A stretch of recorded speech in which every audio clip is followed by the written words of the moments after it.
Hello and welcome to LazyWorksBeats.gov. Yo, what's good everyone? Welcome back to the channel.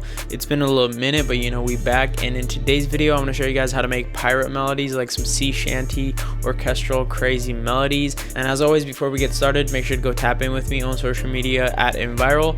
But let's lock in. Alright, so I'm going to break down how I made this little melody right here.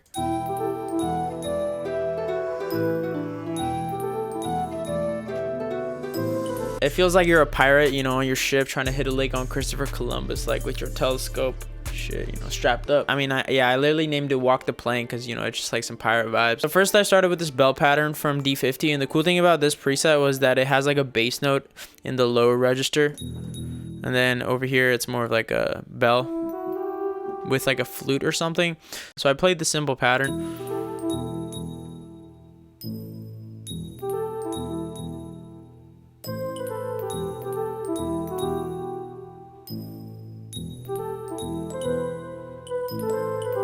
Sometimes it's good to have your main instrument play a bass note as well because it gives it a lot of rhythm and structure. So the top melody goes something like this. That's just the scale of E minor, but as you can see, I'm not playing the second note. So I'm leaving this F sharp out just to make the melody feel more fantasy-like instead of dark. I think that's the most important pattern because that set the groove. Next I added this harp from SRX Orchestra, which is a classic, and it sounds like this.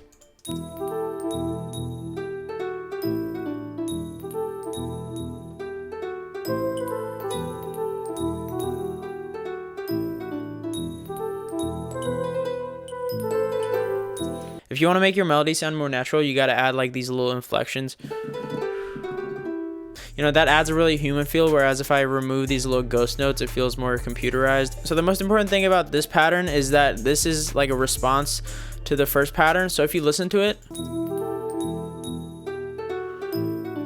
the first one goes up, this one goes down. So that's kind of like a conversation that these two instruments are having. The call and response really balances out the melody because now you have a phrase going up and then you have another phrase going down. It's like we on a wave, So next I wanted to add something a little bit more smooth. I added this little flute.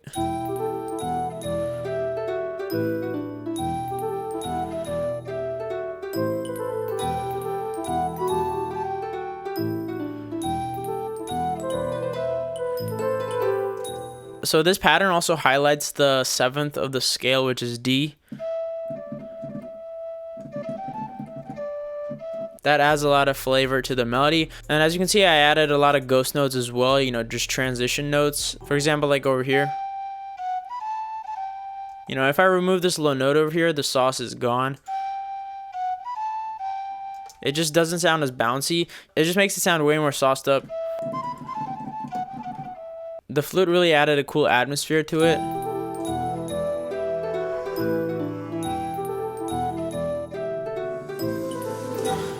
What I've been doing a lot lately is also adding textures to my melodies because I realized that's really important. Textures really make the melody sound full and give it like a cinematic kind of feel. So I just added this timpani roll thing from SRX Orchestra.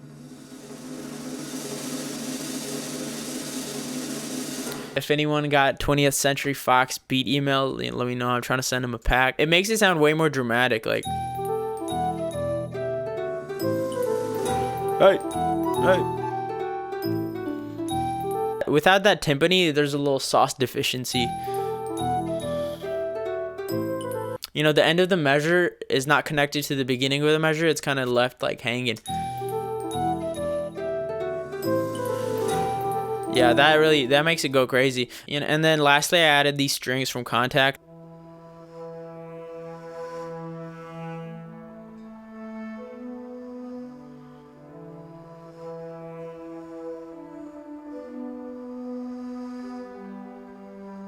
So with everything, this is what it sounds like.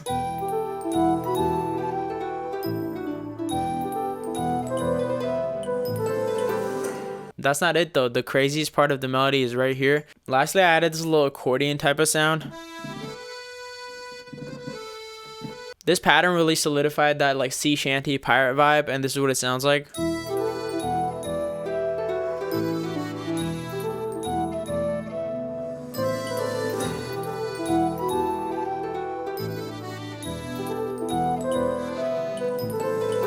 I really like this run.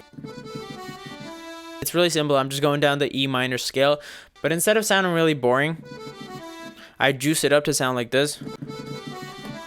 So basically what I'm doing to juice it up is like for my first note and my last note, I'm adding a little ghost note over here, you know, just to emphasize this note. So instead of simply starting on the B, I start with like a little emphasis. And then at the end, instead of just landing on this E, I like land on the D first. It's pretty simple, just watch and learn.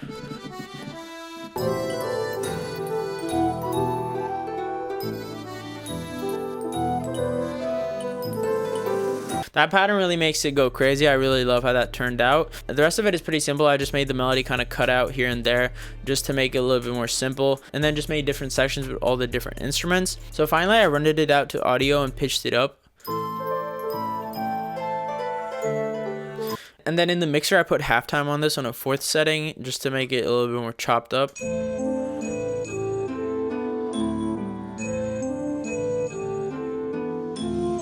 You know, I could probably see Gunna on this, like featuring Christopher Columbus. But yeah, I hope you guys learned some sauce in this video. As always, make sure to give it a like, you know, subscribe for more videos like this, and I'll see you guys later. Peace out.